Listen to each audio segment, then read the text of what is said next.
బండి ప్రాపర్టీ అండి. ఇది వెస్ట్ ఫేస్ అండి.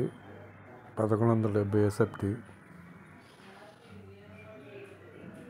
1170 ఎస్ఎఫ్టీ వెస్ట్ ఫేస్. టోటల్ 15 ప్లాట్లు ఉంటాయి. ఇది మోడల్ ప్లాట్. దీంట్లో 2 ప్లాట్లే ఉన్నాయి. సేమ్ ఇంతే. మోడల్ ప్లాట్ వుడ్ వర్క్తో అయితే 65 లక్షలు పడుద్ది. వుడ్ వర్క్ లేకుండా అయితే 59 లక్షలు. 1170 ఎస్ఎఫ్టీ వెస్ట్ ఫేస్ 2 ప్లాట్లు ఉన్నాయి. అమీన్పూరు.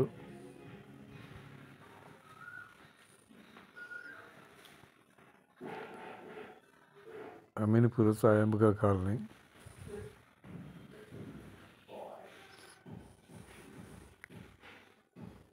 ఇది వుడ్ వర్క్తో అయితే 65 లక్షలు పడుద్ది. వుడ్ వర్క్ లేకుండా అయితే 59 లక్షలు పడుద్ది అండి. 10 ప్లాట్లు, 10 ప్లాట్స్ 2 బిహెచ్కే, 5 ప్లాట్లు 3 బిహెచ్కే, మొత్తం టోటల్ 15 ప్లాట్లు. మొత్తం ఎమ్యూనిటీస్తో కలిపి వుడ్ వర్క్ అయితే 65, వుడ్ వర్క్ లేనిదైతే 59 లక్షలు పడుద్ది.